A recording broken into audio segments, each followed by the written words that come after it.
I'm Andrew Sherman. I'm a Texas transplant who has always been in pursuit of art as a career. I've played in bands, pursued an acting career in Hollywood, but I found it behind the lens of a camera here in Dallas, Texas. I was born in New York, I've lived in Chicago, Los Angeles, Austin, but I love Dallas. There's a magical artistic scene in Dallas that mostly goes unnoticed to the outside world. This podcast is focused on what makes it so special and the people who make it thrive artistically. If you don't live here, and even if you do, you might not have heard of them. This is the Dallas Famous Podcast. So who you gonna be? Who you gonna be when you're all grown up? This week on the Dallas Famous Podcast, it's the first show we ever did in front of a live audience. We welcome back Jeff Liles. Jeff has been helping shape Deep Ellum since before the name Deep Ellum was revived again. Jeff was there at the very beginning running a theater gallery out of a warehouse with no liquor license and free beer for everyone. He went on to book the Profit Bar, Club Dada, Longhorn Ballroom, Trees, and the Dallas Hard Rock Cafe. He's currently creative director at the Kessler Theater and helping out back at the Longhorn again. This is Deep Ellum history straight from the man who booked it, and it's a great one. Also stick around for a special performance by Salim Nourallah. Here it is. The Dallas Famous Podcast is supported by the Mullen & Mullen Music Project. The Music Project was created by Mullen & Mullen Injury Law Firm to champion the independent music scene in North Texas. Let's start by thanking Gus Minot and Shane Rondone for doing the video and the audio. And we've got Amplified Minds in the back, which is an amazing organization that helps with free mental health services for musicians and service workers. So if you know anybody or you need to check them out, they're back there for you.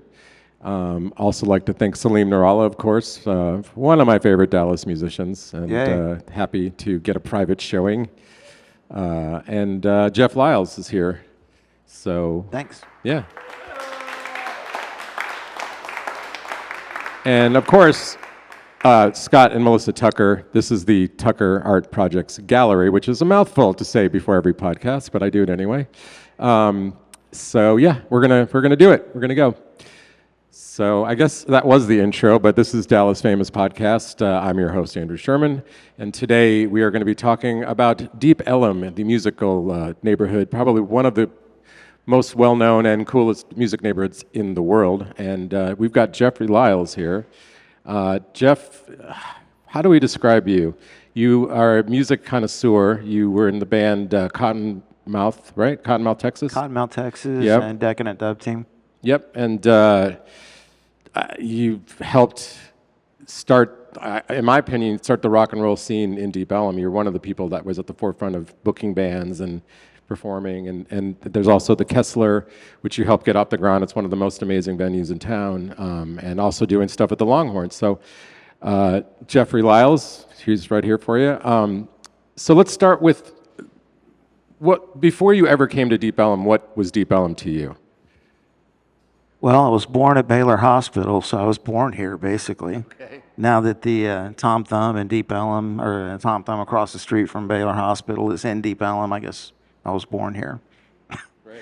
So after that, maybe not that moment, that what you were thinking, but... Basically, everybody who's my age that lives in Dallas was born at Baylor Hospital. Yeah, I've had a number of guests that were born yeah. there, and I've had surgeries at Baylor, so I'm familiar with it too. I guess the first time I actually came down here was to see a show at Studio D, which was Frank Campagna's place. It was the first punk rock place, and at that time, nobody was really referring to this neighborhood as Deep Ellum.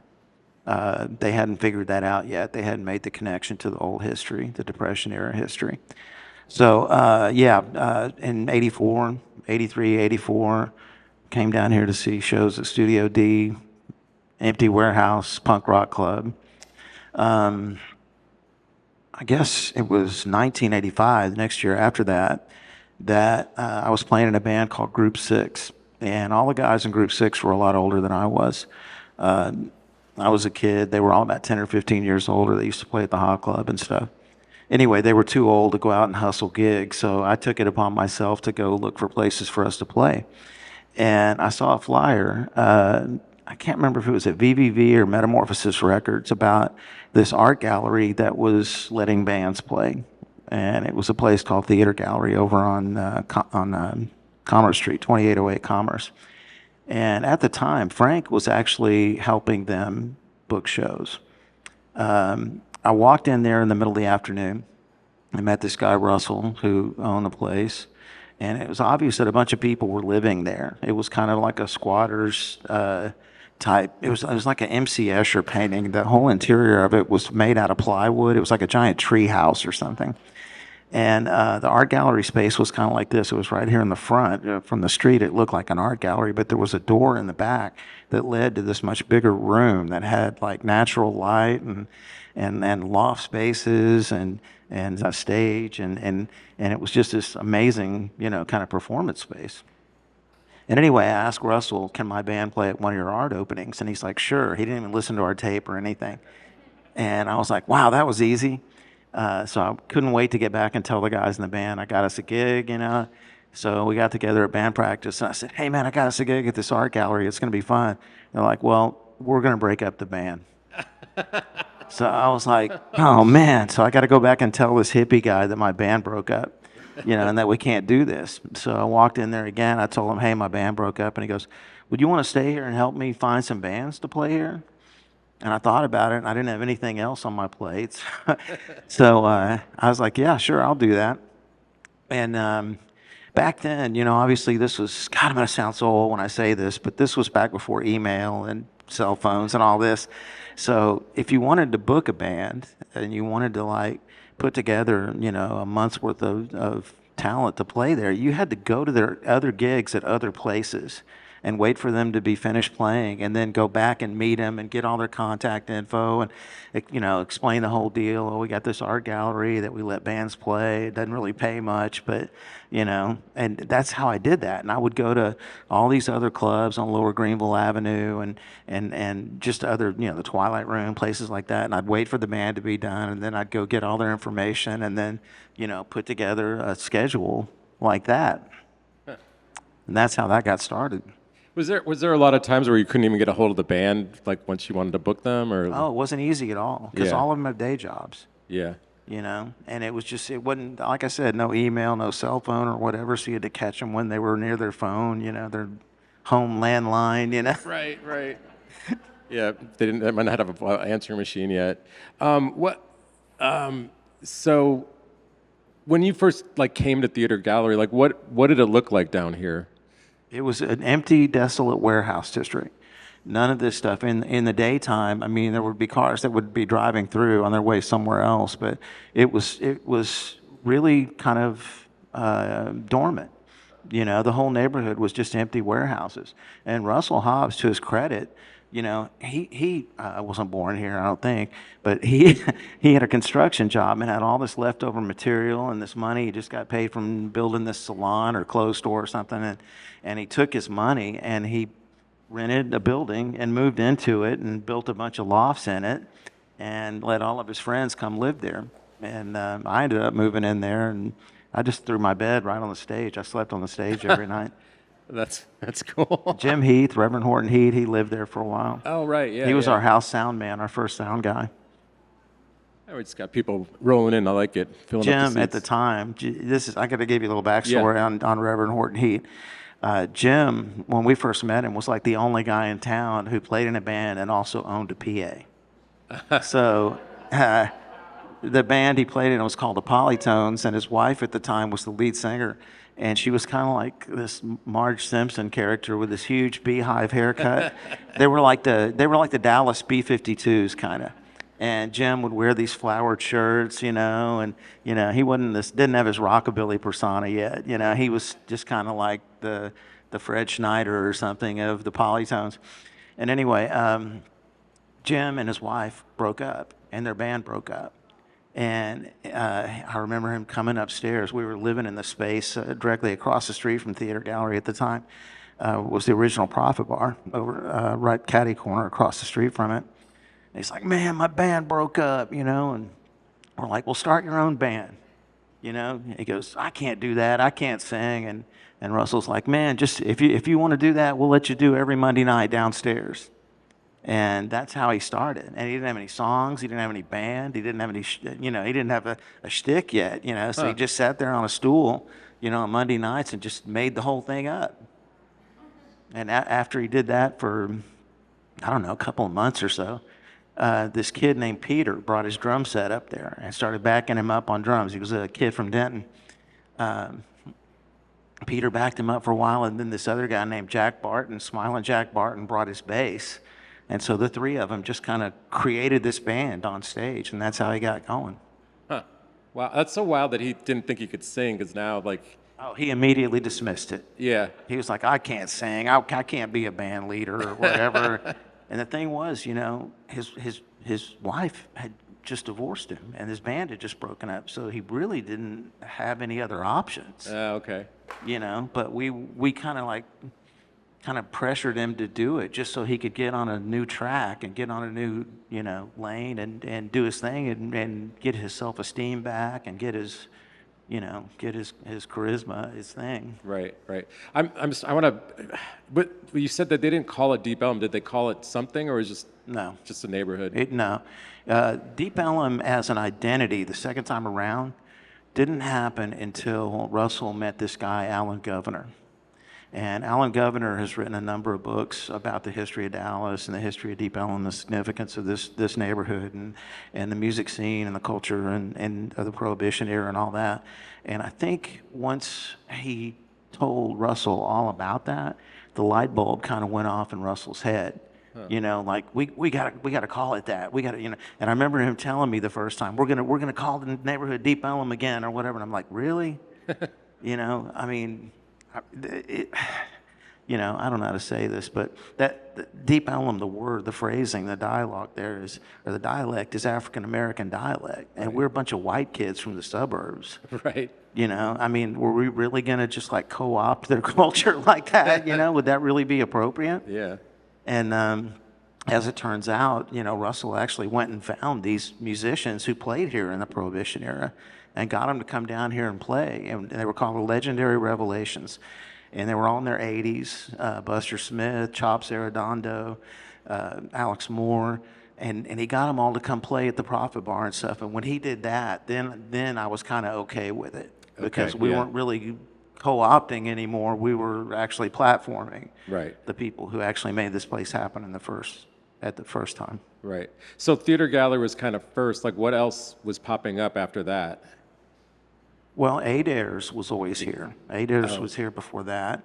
Sons of Herman was already here. Right. But it's still, they weren't using Deep Ellum as their like tagline to come down here and see it. Theater Gallery was the first venue that kind of was committed to doing like this new emerging kind of alternative rock that was happening. You know, if you go a little bit further back to the 70s in Dallas, basically this city was a copy band city. Yeah. If you were a musician, really the best thing that you could aspire to was to learn how to play a Thin Lizzy song and get in a band that, you know, played at Mother Blues or something and they were like a human jukebox, you know, just playing all these, you know, classic rock songs or whatever. Right. And that was the best you could kind of hope for. That was the ceiling, you know, and that's why you didn't see very many bands from Dallas get record deals back then, you know, because they were all playing other people's music. And so when Theater Gallery first started to happen, the thing that shifted the paradigm was the fact that all these kids wrote their own songs. And they were all kids from the suburbs. They were all kids who were teenagers. Back then the drinking age was 18, and everybody was tripping on ecstasy, so they were all in a really good mood. So these kids, like Peter Schmidt from Three on a Hill, and Bob Watson from Shallow Rain, and Tench Cox from The End, and Edie and the New Bohemians, they were all writing their own material. They were creating their own identity. And it just was a complete paradigm shift from being a copy band city to being an original music city. And the reason why it was able to happen, this is a weird dynamic, because when you look around at this neighborhood, you would never think this is the case. But all of these bands, all of these original bands that came from that time, each came from a separate suburban neighborhood. End Over End came from Highland Park. Three on a Hill came from Carrollton. Shallow Rain came from Richardson. New Bohemians came from East Dallas. The Trees came from Pleasant Grove. You know, Buck Pets came from Plano. You know, all of these bands had this little kind of small cult of friends that came to their shows. And all of these kids from the suburbs all came together in this building, in this warehouse district outside of downtown. And for the longest time, it was kind of a best kept secret thing. It was a word of mouth thing. You couldn't really advertise it because we were giving away free beer every night. We didn't have a liquor license. It was just like a house party every weekend. And so we were kind of stuck in a weird vacuum there where we couldn't really advertise, but we could count on all these kids to bring all their friends. And if we put 2 or 3 of these bands together, then these kids from Plano would meet these kids from Pleasant Grove. And, it was just like this community that was built out of kids from the suburbs, Huh. There's just nothing going on elsewhere, so it just gravitated? Mainly the kids wanted a place to go that was not in their neighborhood. Right. A place where they could go drink beer all night, and they didn't have to tell their parents where they were going or anything. It was like their secret. It was their best kept secret, and we existed like that for probably, I'd say about a year or a year and a half before the music editor at the Dallas Observer, this guy named Clay McNair, he was the first music editor there, kind of stumbled into Theater Gallery one night and saw what was happening and saw this whole scene happening and decided to write about it. And then all of a sudden, everybody else showed up. Huh. Wow. Yeah. Power of journalism. Where's it gone? What's that? I said the power of journalism. Where's it gone? Yeah. That's pretty cool. So that was the catalyst. So then after that, I guess other clubs started to emerge. The Profit Bar was the next one. The Profit Bar was when we got arrested for giving away free beer. We had to go back in and get a liquor license, a proper liquor license, and try and do it legit. I had to spend the night in jail a couple of times. Huh. Yeah, I don't want to get off track there. But anyway, Russell was determined to have a legit place, a place that had a regular bar where people could come drink, and it was more of like the adult thing. Mm-hmm. So he rented the building that was Fat Ted's over here at the corner of Crowdus and Commerce, which is catty corner across the street from Theater Gallery. And Russell and I moved in upstairs in the loft space above there. And so we were doing that, living up there and having the Profit Bar downstairs, and then, trying to get legit with Theater Gallery. Mm-hmm. It was a big hassle. They made us buy dance hall permits and all this stuff. I mean, I didn't even have a car at the time, Right. It was like, it was kind of like this big adult move. I was like 22 years old, and I was like trying to figure out what I was doing, right. Were you guys getting hassled? I mean, was it like there pushback from the authorities or council, neighborhood? Not really, not from the police. And that's weird because there's the Dallas Police substation, right around the corner. And one of our door girls was Denise Prince, whose dad was the police chief, Billy Prince. And on top of that, my uncle Ed was Chief Prince's press spokesperson. So we were doing all of this like right underneath their noses. And Denise was a fucking amazing visual artist. She God, I don't know how I can tell this story, but she was dating another guy in Decadent Dub Team, David Williams, and they had gotten into a big fight. And she did a painting of him dead, naked, in his car. It was obviously his car, and he's got a heart on, and he's dead. And he's like looking over with his neck broken or whatever. And I'm like, man, this is the police chief's daughter painted this. And it's hanging in the front window of Theater Gallery, We had a number of like instances where people didn't really know the difference between art and reality. And in the gallery space, we had this really clean looking gallery space, right? And there were these little side rooms where different people lived. And our bartender, I guess you could call him a bartender, the guy that gave free beer to everybody every night, Trey, had this little space there. And we had an art opening one night, and the door of his space was a glass door, but it was covered in butcher paper, but the bottom corner was kind of torn away where you could look into his space. Okay, and he didn't have any furniture or anything. He just had a huge pile of dirty clothes. And he was laying on the pile of dirty clothes getting a blowjob, right? While this art opening was happening, and people were walking by and looking in and going, oh my God, that's amazing. We've never had performance art in Dallas before. That's what I mean. And I'm like, yeah, we're doing it right, man. This is great. I had no idea what they were talking about until I went and looked myself. You know? That's crazy. Oh my gosh. So you got the profit bar is like up and running. Did that sort of open the door for, or did it take longer than that to get things going down here? Profit bar blew up pretty quick. You know, we were lucky enough we had this writer in town at the time named Cynthia Rose, who was a brilliant art and pop culture critic for the Dallas Morning News, who also wrote for New Musical Express, which is a British newspaper that's kind of like their Rolling Stone magazine. And she wrote an article one time about the True Believers playing at the Profit Bar. And that kind of put us on the map internationally when a lot of people in Dallas didn't even know we were there. Right. Wow. Okay. So at what point were you kind of looking outside of Dallas to book bands, like up and coming stuff? Like, when did that start? Well, first of all, you need to know that first year or so, there were a ton of original bands in Dallas. They were just coming out of the woodwork, man. It was awesome. But at the same time, there was this new emerging scene happening in Austin. MTV had come to town to do a special about Austin being the live music capital of the world or something like that. And all of a sudden, these bands like True Believers and the Wild Seeds and Doctor's Mob and Dino Lee and the White Trash Review, all these bands from Austin, Scratch Acid, you know, they all just needed a place to play in Dallas. And we ended up being their place to play. And the next thing that happened after that, we had like a 4 or 5 month window there where we were just having Austin bands playing with all the Dallas bands and kind of like trying to create a community between us and them. And the next thing that happened after that was I went and met Mark Lee. Mark Lee was the guy who was probably the most famous concert promoter in Dallas, at least in my adult life. He had a company called 462. And Mark had he started the Hot Club, which was essentially the first important punk rock bar in Dallas. And a lot of these bands that played at the Hot Club got bigger, too big to play there. The Hot Club was smaller than this place. Got too big to play there and needed a next larger place. So then he started putting them at the Arcadia Theater on Greenville and also at the Bronco Bowl when they got to be bigger than that.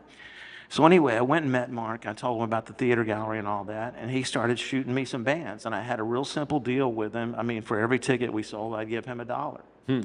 And that's how we got Jane's Addiction, and that's how we got Husker Du and the Replacements and the Bad Brains and all those bands. Right. Wow. Yeah, Mark was I mean, he's no longer with us, but man, he taught me the business as far as like booking national acts and how to put on national shows. Because he never showed up, basically, to any of the shows. We were on our own. We were having to wing it. I would go to his office on Monday and give him the $150 or whatever he made. Right. But still, he taught me what we had to do and how, you know, the things that we had to go through to make it happen. Yeah. Did you know the bands, or they were just, you would learn from him? I had a lot of friends in LA, so I had friends in LA that would always tell me about certain bands, like, oh, this band Jane's Addiction just recorded their show at the Roxy, and it's going to be their first album. That's how I knew who they were. Right. You know, and we knew who the Bad Brains were because I'd seen them at the Hot Club. But Husker Du was, I mean, they were making amazing records. SST was one of the first kind of influential indie labels that was based in California, and they just started sending us all their bands. When Dinosaur Jr. played at Theater Gallery, their guarantee was $50. Wow. Seriously. Yeah. And back then they were just Dinosaur. There had been another band called Dinosaur that sued them, so they added the Junior to their name later. But yeah, they played for $50. Wow. Yeah. Wow. So, timeline-wise, so where does Trees come into play? 1990. Okay, so that was like later than. That's after I left Theater Gallery. Actually, after I left Theater Gallery, I went to Dada. Dada was just opening. Okay. And they hired me to help them to do music. Now, the history of Club Dada is a lot different than these other venues. The reason why it's called Club Dada is there used to be a performance art group here in Dallas called Victor Dada. And they did these really kind of oddball improv sketches. And the guys who actually owned the building, they had gone down to Austin and seen this place on 6th Street called Esther's Follies. And Esther's Follies was very similar. It was kind of like just a really broad, kind of slapstick improv type place that was open up on the street, and people could watch this stuff from both sides of the stage. They saw that, and they wanted to replicate that here in this neighborhood. And Victor Dada was going to be the main thing. Victor Dada was going to be there every weekend doing this improv thing. And they realized after a while they really were going to need a live music component, if they were going to make it work. And I had just quit theater gallery, so they said, will you come over here and help us? I booked probably the first year and a half of the music at Dada. Cool. Yeah. When did New Bohemians start playing? New Bohemians played at Theater Gallery. Oh, so they were already around. Yes, yeah. We had them open for 10,000 Maniacs twice at Theater Gallery. Wow. Yeah, they blew them off the stage both times. Huh, yeah. Yeah, it's funny, I was talking to my friend about 10,000 Maniacs. Like, I saw 2 tours in a row, and the first one, she was so shy, she didn't even look at the audience. Yeah. And the next one, it's like she had arrived, and it was a totally different show. Exactly. Yeah, interesting. That's totally exactly what happened. Yeah. That first time they went out, they were so unsure of themselves. Yeah. They were so brand new, She did that whole show like she was in her bedroom, like to herself. It was wild. Yeah. Well, the New Bohemians, I mean, not to diminish 10,000 Maniacs, but they stole the show both times. Yeah. My dad even came down here and saw it, Oh, wow. Yeah. That's cool. Were you there that first time that Edie jumped up, or? Not the first time Shiver performed. That was at a different place. Okay. I think that was at 500 Cafe, which was a little live music kind of bar space that was between Deep Ellum and Expo Park over there, right by where the Mitchell building was. Okay, yeah. And the New Bohemians, were all students at Arts Magnet High School, and they had this instrumental group, or whatever. And Edie was just there seeing them one night, and one of her friends bought her a shot of alcohol and said, get up there and sing with them. And Edie has this absolutely amazing gift of improv. I mean, as long as I've known her, she can make up a song off the top of her head like nothing. She just immediately just taps into something that's out there in the world and just pulls these lyrics out of nowhere. And she did that. I mean, she's done 2 shows at the Kessler that were both 2 hours long that were fully improv. And the song sounded fully realized. I mean, with choruses and verses and bridges and everything, man. It was just, I mean, it's like, how is she doing this? Heavy makeup. I've never. I mean, most musicians will tell. I'm sure Salim will tell you this, and most musicians will tell you, in a good year they'll write 5 or 6 good songs. In a good year, Edie did a thing 2 years ago where she wrote a new song every day, a really good new song, and posted it every single day. I mean, it's phenomenal. Yeah, I mean, she has a huge body of work that she doesn't even know exists because she only sang the song once. Right. Right, and she got a new band now too, right? Yeah, World Famous Pets. Yeah. They're really good. Looking forward to that. Matt from New Bohemians is the drummer from it. Oh, cool. Yeah. Okay. And it's 2 other guys, I think, from New York. So Club Dada, and how long were you doing that? About a year and a half, something like that. And then Trees was after that? No. What's next? No. Then I went to Longhorn Ballroom. Oh, you were at the Longhorn Ballroom, the original? Yeah. Oh. In 1986. Okay. The guy who owned the Longhorn Ballroom at the time, his name was Ira Zach. And Ira owned this other club down on Upper Greenville Avenue called the Bell Star. And the Bell Star was like a country disco. It was kind of urban cowboy type themed place. Yeah. He made a shit ton of money doing that. So somebody along the way convinced him to buy the Longhorn Ballroom. And so he buys this giant ballroom, which is in terrible disrepair. This was back when the Longhorn Ballroom was in really bad shape. And he hires this guy who was a booking agent for Stone City Attractions, which was a 70s era promotion company that booked Robin Trower and Molly Hatchet and all those type of bands. And anyway, Ira, the guy who owned the place, got tired of Carl, this guy who was the Stone City guy, and he had read about me in the newspaper and decided he wanted to try and get younger bands in there. So he got a hold of me, and I went over there and met with him, and he said, come on in my office here. So I'm sitting there in the office, and that Carl guy sitting in the corner, and we're sitting here for a couple of minutes, and Ira looks at Carl and he goes, Carl, will you go over to your office for a second? I want to talk to Jeff in private. Carl's like, sure. So he walks across the parking lot over to his office. And then Ira buzzes in his security guy, this dude named Bill, who had a gun. He was like a cowboy mafia guy or whatever. He goes, Bill, go over there and tell Carl to get his shit and get out of here. Jeff's going to do this full time. And I was like, I'd been here 2 minutes. You know what I'm saying? We hadn't even had a decent conversation yet about, what I would do, So anyway, I walked around for a couple of weeks after that thinking this guy Carl's going to kill me. I was looking over my shoulder, I was sure he was following me or whatever. And then the guy died of a heart attack. Oh, man. So, anyway, I've got this gig, right? And I completely reconfigured the menu of music they had there. This guy Carl had been booking 70s stuff like Mitch Ryder and all this stuff that wasn't working. So I booked the Butthole Surfers and the Flaming Lips and the Red Hot Chili Peppers and TSOL and Motorhead and all this stuff. And the thing was, Ira never came to any of my shows. He was like such a big shot at the Bell Star. He hated leaving the Bell Star where he was the center of attention and everybody loved him. It was just like I had full run of the place, and I was 23 years old, right? And the first night that he decided to come to one of my shows was the night Motorhead played. And it was Motorhead, Wendy O. Williams, the Cro-Mags, and Scratch Acid. And he walked in during sound check, and Lemmy and Wendy O. Williams were yelling at each other, fighting over who was going to get the big dressing room. Because there's only one big dressing room. The rest of them are all real small, right? And they were friends, but they were still fighting over it, right? And Lemmy didn't want to share. Right. So anyway, Ira cornered me, and he's like, what is this shit that you're putting in my room? Who are these idiots? What is... And he just went off on me. And then he split. He didn't even stay for the show. Okay, and then I came back to work on Monday morning and found out he had gone home and killed himself. So I still had a full 6-7 months worth of shows on the books, and I still had to run the place and make this place happen, Wow. with the owner dead. The people that were working there were all, wondering what was going to happen. It was crazy. This all happened in '86. That is, wow. Okay. So then what, you just finish that slate and that was it for Longhorn?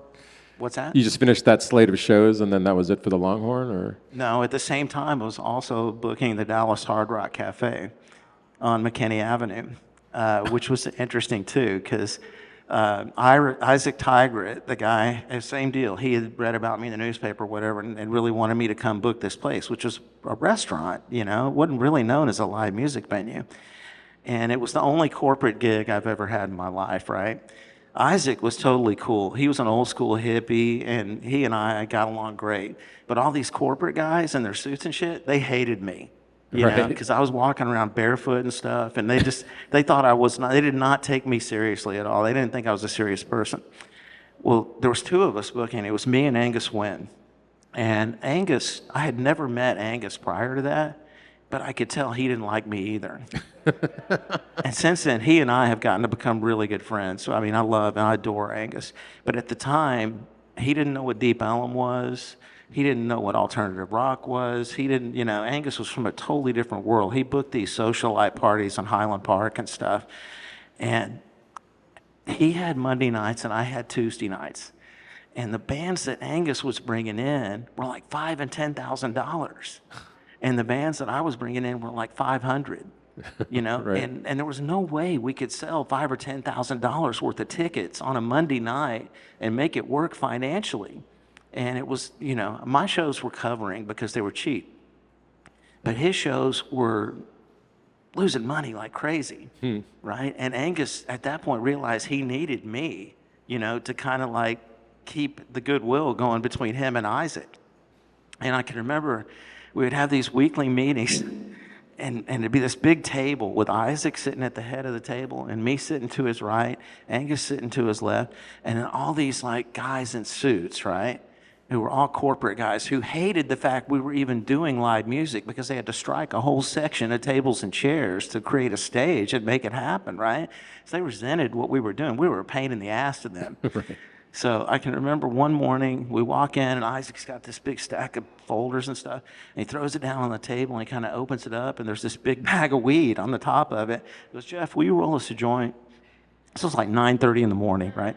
So I was like, sure, And so I roll a big joint for Isaac, and he and I are the only people smoking. Angus is looking at me like, dude, this is so unprofessional. I'm just being me. I don't know what the fuck. And anyway, Isaac lit this big joint up, right? And you can see this cloud of marijuana smoke going down the table, right? And all these guys in their suits trying to get out of the way of it, because they didn't want to get a contact high. Right. Oh my gosh. Okay, so you're doing.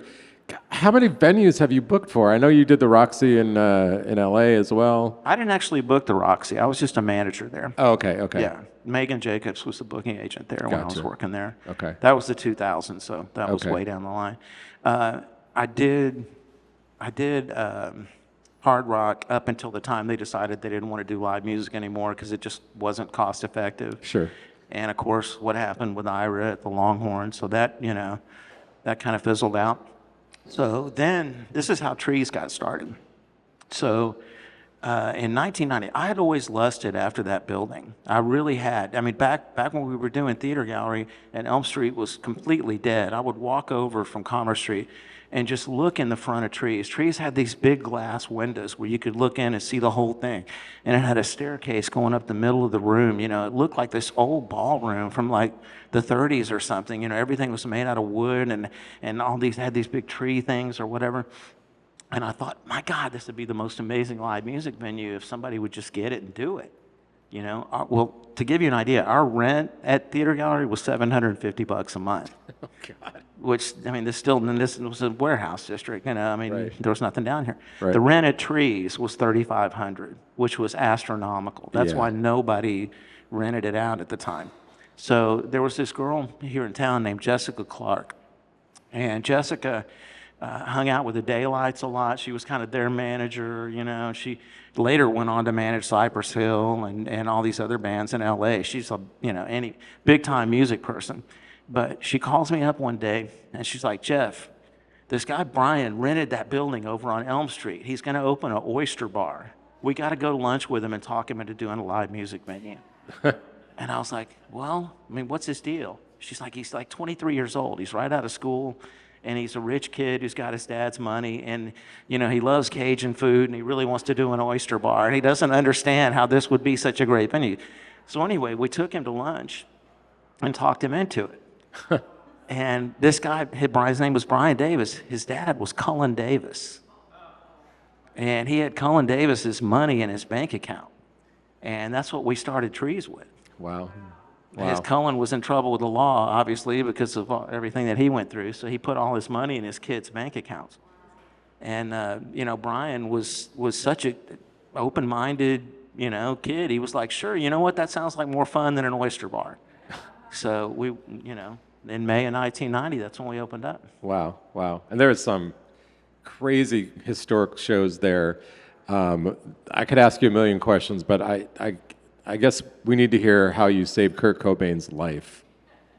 I don't think I saved his life. Well, you I put think he's him. no longer with us. You got him out of that that night that there was like chaos there, right? Yeah. I'm being dramatic. You saved his life. Let me go back just a little bit. Okay. The thing that made Trees popular was the timing, because this was right when alternative rock and particularly grunge music was just beginning to take off. And we had Pearl Jam there when they were brand new. The drummer of Pearl Jam at the time was Matt Chamberlain, who's still the drummer in Edie's band and was in New Bohemians. Matt was in Pearl Jam for about 5 minutes. And believe it or not, he actually quit Pearl Jam to take the job as the house drummer in the Saturday Night Live band for Scale. For $800 a month, or $800 a week. Wow. Right? Yeah. And of course, Pearl Jam went on to be huge. But one thing he did was he was the one that turned them on to David Abruzzese, who took his place and became their drummer for a long time. Right. But anyway, when Pearl Jam first played at Trees, there were about maybe 50 people there. And they had a portable basketball goal. So before the show, we were all shooting baskets inside of Trees. And they're real big basketball guys. In fact, their original band name was Mookie Blaylock. He's a basketball player. And when they figured out that wasn't going to work, that's when they changed it to Pearl Jam. They changed it to Pearl Jam right before they played at Trees. So no one knew who they were yet. They didn't have an identity yet. But all of these grunge bands, like Nirvana, Pearl Jam, Love Battery, Sub Pop, all the Sub Pop bands, they needed a place to play in Dallas. So we were the perfect antidote for what they needed. Yeah, absolutely. So, I mean, and you were booking that, or you were, Yeah. so you booked Nirvana? Well, Mark Lee booked it. I got Okay. it from Mark Lee. Okay. Mark Lee actually tried to move the show. After we booked it, had it on sale, it was obviously blowing up. He was like, Jeff, I think we're going to have to move this to a venue. I was like, no, we're not. I said, we're ready for this. We got this, Yep. I mean, none of us knew what was going to happen that night. Yeah. We just thought this would be just like another show. You were there that night. Yeah. Oh, yeah. Yeah. Well, let's hear a little bit about that, because like everybody knows that like there was a fight with the, he got punched or something, but Yeah. So if you've seen the thing with the fight between Kurt and Turner Van Blarcom, Turner, you should know a little bit about Turner. He's not a bouncer. You see all these things online. Oh, the bouncer beat Kurt up. Turner's not a bouncer. He was a stagehand. That means he was there first thing in the morning when they loaded in. He loaded in their gear. He helped set up their stage. I mean, he was there talking to them all day long. He wasn't just some guy that a bouncer gets there at 5:30 in the afternoon, and Sure. their job that night is to take drunk people and get them outside. That's it. That's not what Turner was doing. okay. Okay, Turner, being a stagehand, there's a brotherhood of all the people that are stage employees, people that are monitor guys, or sound techs or whatever. They all look out for each other. And the guy that we had hired to do monitors that night was a guy named Creighton Curley. And Creighton, set up next to the stage or whatever. About during the second song or so, Kurt got mad at the monitor mix and started bashing his guitar and destroyed the monitor console. So Turner's mindset is like, we're not going to let him fuck up all our gear. This, we've got to do something about that. So Turner went over there and just stood next to him on the stage to keep an eye on him in case he was going to do something like that again, like destroy our monitors or whatever. And Kurt, that whole afternoon, had been really uncooperative. And by that, I mean, most bands are happy to work with a production crew. They make friends with them. We're all in this together. We're all putting on the show.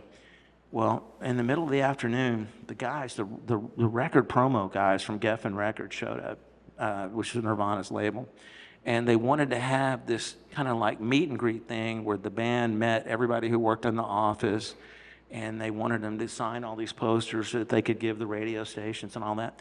So they had set up all these Nirvana Nevermind posters in a giant semicircle on the floor of trees. And all the band had to do was walk down the line and just sign each one of them real quick. So Dave and Chris, they signed the poster, signed their name, walked, and they did. Kurt did the exact opposite. He stood there for 5 minutes on each poster, drawing some big, long, elaborate thing, not even signing his name. And all the Geffen guys are looking at each other like, what is he doing? What is his problem? And that's kind of set the tone for what we were dealing with all night. Right. Huh. And then after the fight happened, obviously the band all went in different directions. I found Chris first. I said, you guys got to finish the show. We can't just blow this off here. I mean, they had only played 7 or 8 songs. It wasn't, it wasn't a show yet. And we weren't about to give refunds to 800 people. So I said, you stand here. I'll go find the other 2 guys and get you guys back in there. So I walked back, made my way through the crowd towards the back of the bar and saw Dave leaning against the bar. I said, Dave, please get back on stage. I got to find Kurt. We got to finish this show. He's like, no, I'm in. I'm totally cool. I'll get back up there. I was like, cool. Get up there and I'll go find him. And I looked everywhere for him and I couldn't find him anywhere. And finally, I opened the door to the broom closet upstairs, and there he was with this guy. This guy was trying to give him heroin or something. And I was like, dude, come on. You got to get back on stage and finish this show. We're not done here. And he's like, oh, I don't think so, man. I'm like, no, I think so. Come on. And I fucking walked him right back on stage, and they got up there and finished the show. Wow. Yeah. Huh. And the rest of the show was really good. Yeah. And I think there's a certain element to what they were doing. That kind of thing was happening in a lot of different cities. Mm-hmm. And a lot of it was kind of calculated. I think ultimately Kurt was conflicted. And by that, I mean, he had an indie sensibility. He had this, alternative mentality where, he always wore, the SST had these T-shirts that said corporate rock sucks. He always wore that shirt. You know, he was conflicted in the respect that he was signed to a major label and he was doing the thing that he hated.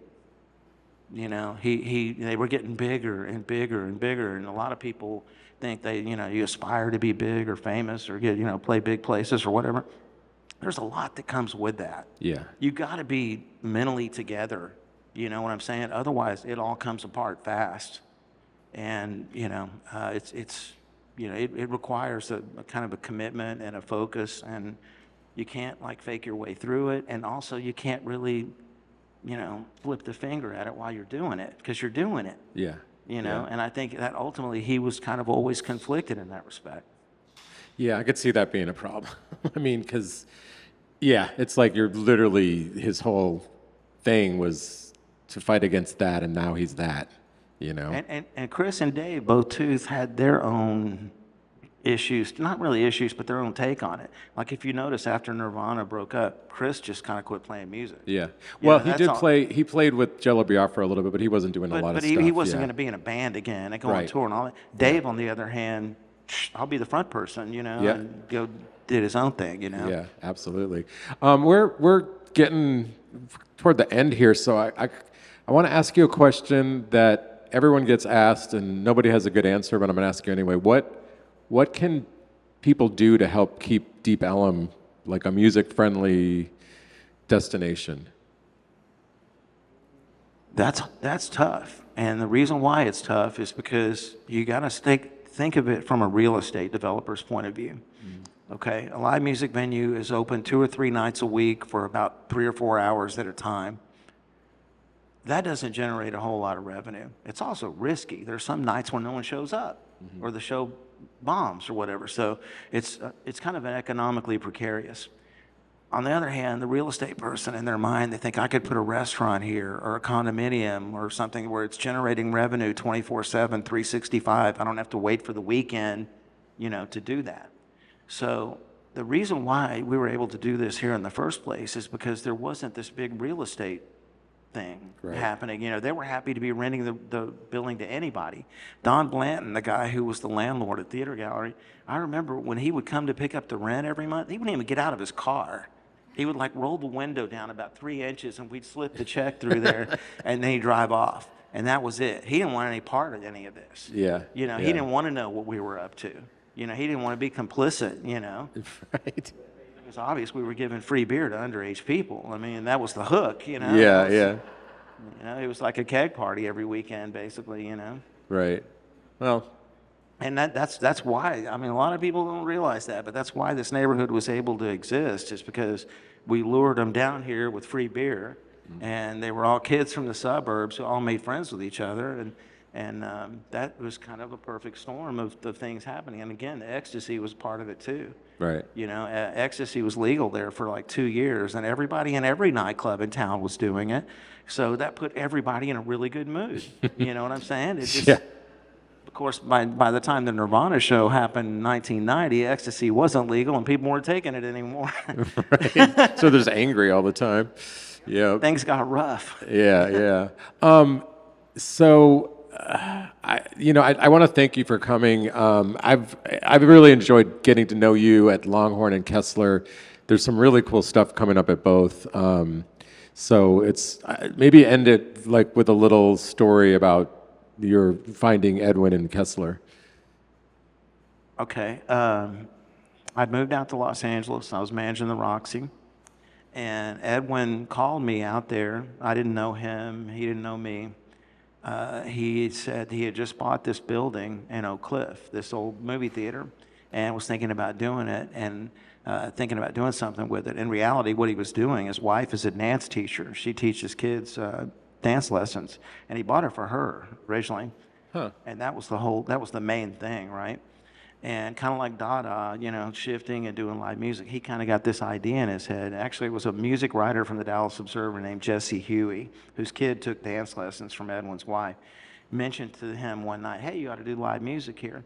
And at the time, Edwin was working at Merrill Lynch. He had a corner office at Merrill Lynch. He was the furthest thing away from the live music business. He knew nothing about it. All he knew is he liked music. That's it. But anyway, he called me out there in Los Angeles and said, hey, will you come look at this building whenever you come back to town? And I said, yeah, sure. So I came back for Thanksgiving, and he called me when I was in town and said, hey, come look at my building, man. You got to come see this. And my mom heard me talking to him and said, stop blowing him off. Go look at the building. And I drove over here to Oak Cliff, and I saw this building, this old movie theater that had been dormant for 17 years. It was completely decrepit on the inside of it. There wasn't a single usable fixture, it all had to be gutted and started over. And I remember looking at him going, dude, you realize this is a huge undertaking, don't you? You can't open it up looking like this. And he's like, oh, I'm not. He went and hired the acoustic technician from the Meyerson. He hired a bunch of people to build the place out and do the architecture on it. Everything you see on the inside of the Kessler, he put in there. I mean, it was an empty, ugly building that literally took 17 months to completely, we had to gut it, pour a new foundation. Anyway, first I blew him off a couple of times. I said, no, I want nothing to do with this. And my mom heard me talking to him on the phone and said, please don't go back to LA. And I knew she was kind of telling me, I'm getting old, I need you to be here. So I was like, yeah, okay. I took the gig, and Edwin got me a place to live right across the street. So my commute went from like 40 miles a day in LA traffic to 150 steps, which was really great. That was a huge, that to me is priceless, that I don't have any carbon footprint getting to and from work every day. Yeah, that's which great. has been the case now for 17 years. Right. But at the time, I told Edwin, I said, look, I'll help you do this, but I can only commit to doing it for a couple of years, because I'm getting old and I'm just, too old to be doing this. And that was 15 years ago. I'm still doing it. Now he's got me working at the Longhorn. I know, you're doing double duty now. Well, another reason to thank Edwin is to bring you back from LA. And again, thank you, everybody that came out today to check this out. We obviously are putting out podcasts once a week. Thanks to the gallery. Thanks to everyone who helped make this possible. Jambaloo, Mullen and Mullen. So yeah, anything, last words before we go? Just, be nice to people. We live in a society right now that's imploding from the inside out. So these moments, these going to see your favorite show or being around your favorite musicians or creative people, those moments are really precious. You know what I'm saying? They're really few and far between these days. So embrace them and continue to put them out there, doing things like this. This is the kind of thing that we need right now, because people are starting to doubt whether or not, our country was really founded on the principles that it says it was. And one of the reasons we've all been able to make music or do cultural things or art or whatever is our freedom of speech, and our ability to create, works of art that aren't threatening or whatever, to be able to speak our minds and, put our inspiration into things that are tangible. We don't want that to go away. We have to protect that at all costs. And the most rewarding thing about putting on shows anywhere, no matter what venue it is when you stand by the door as people are leaving at the end of the night and you can tell they're all smiling. You can tell they just had something they're going to remember for the rest of their lives, which most people, they can't even remember what they had for lunch yesterday. But if they can remember a show or a song that an artist played, something like that, it's a profound thing that sticks with them forever. And as they look back on their lives, they can see the trajectory of their life. They can see, oh, that's when I saw, 91 was when I saw Nirvana, 93 was when Soundgarden played there. These events or whatever are your markers in time, for your lifetime of experiences. I mean, I don't know if that makes sense or not, but it's precious, and we're just lucky to be a part of it. We're lucky to be alive and lucky to be able to hold a microphone in our hands and say what's on our mind. Yeah, absolutely. All right. Well, hey, thanks again, Jeff, and we'll see you next week.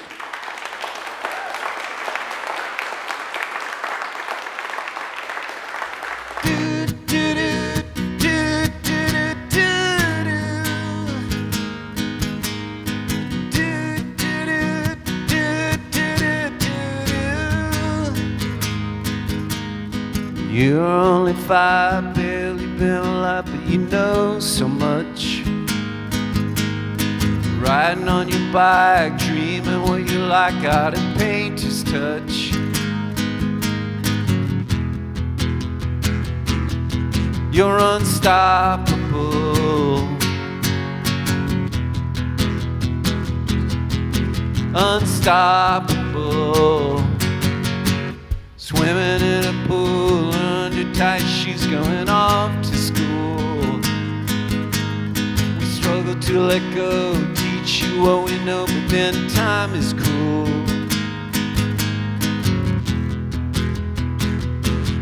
It's unstoppable, unstoppable. So who you gonna be? Who you gonna be when you're all grown up? Who you gonna be? Who you gonna be when you're over us? Yeah, who you gonna be? Who you gonna be when you're all grown up? Who you gonna be? Who you gonna be when you're over us?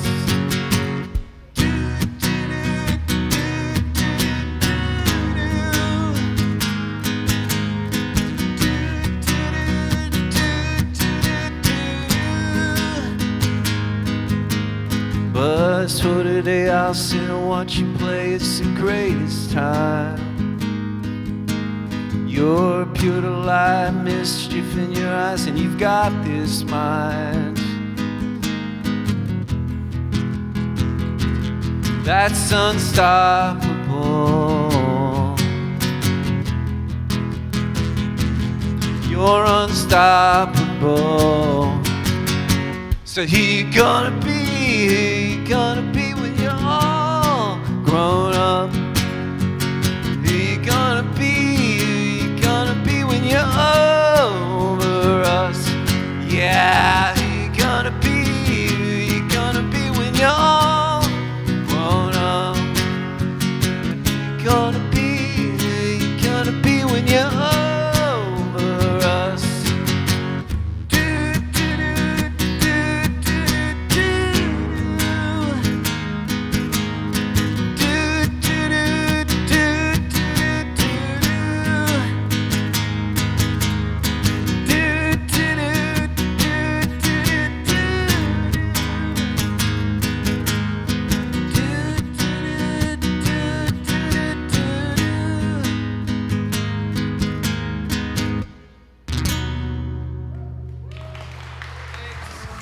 I'd like to thank everyone that made this possible: Jeff Liles, Salim Nourallah, Manhattan Beer Project, Jambaloo, Mullen & Mullen, Tucker Art Projects, and the whole crew. Thank you to the wonderful Tucker Art Projects Gallery for allowing us to record there. Theme song, Unstoppable by Salim Nourallah, and the outro is The Place to Be by Electric Ants. Thanks again to the Mullen & Mullen Music Project for their support. Like, subscribe, and share the podcast, and we'll see you next week.